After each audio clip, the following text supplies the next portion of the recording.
हिंदू धर्म से जुड़े पौराणिक इतिहास पर नजर डालें तो कई ऐसी कहानियां सुनने को मिल जाएंगे जिससे अभी तक आमजन वाकिफ नहीं है।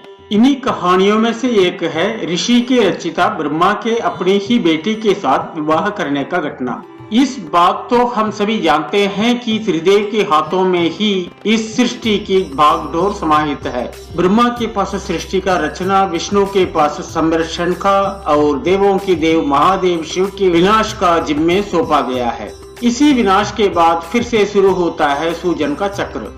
ब्रह्मा का अपने ही बेटी के साथ विवाह करने का इस घटना का उल्लेख सरस्वती पुराण में वर्णित है। सरस्वती पुराण के अनुसार सृष्टि की रचना करते समय ब्रह्मा ने सीधे अपने वीर्य से सरस्वती को जन्म दिया था। इसलिए ऐसे कहा जाता है कि सरस्वती की कोई माँ नहीं है, केवल पिता ब्रह्मा थे। सरस्वती को विद्या की देवी कहा जाता है, लेकिन विद्या की ये देवी बहुत खूबसूरत और आकर्षक थी कि स्वयं ब्रह्मा ही सरस्वती के आकर्षण से खुद को बचाकर नहीं रख पाए और उन्हें अपनी अर्धांगिनी बनाने का विचार करने लगे। सरस्वती ने अपने पिता की इस मनोभावना को बाप कर उनसे बचने के लिए चारों दिशाओं में छिपने का प्रयत्न किया, लेकिन उनका हर प्रयत्न बेकार साबित हुआ। इसलिए विवश होकर उन्हें अपने पिता के साथ विवाह करना पड़ा। ब्रह्मा और सरस्वती करीब 100 वर्षों तक एक जंगल में पति पत्नी की तरह रहे। इन दोनों को एक पुत्र भी हुआ जिसका नाम रखा गया था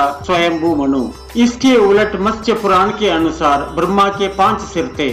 कहा जाता है जब ब्रह्मा ने सृष्टि की रचना की तो वह इस समस्त ब्रह्मांड में अकेले थे।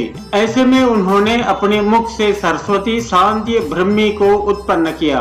ब्रह्मा अपने ही बनाई हुई रचना सरस्वती के प्रति आकर्षित होने लगे और लगातार उन पर अपनी दृष्टि डाले रखते थे। ब्रह्मा की दृष्टि से बचने के लिए सरस्वती चारों दिशाओं में छिपती रही, लेकिन वह उनसे नहीं बच पाई।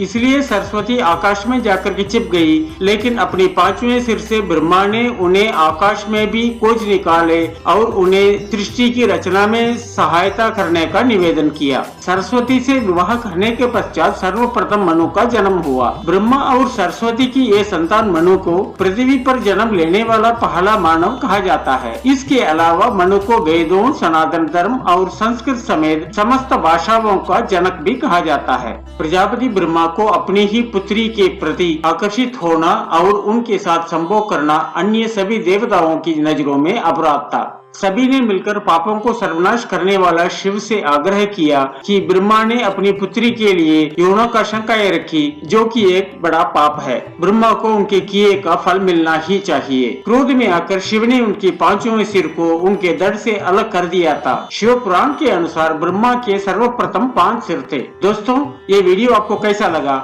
अपना कमेंट्स जरूर लिखिए।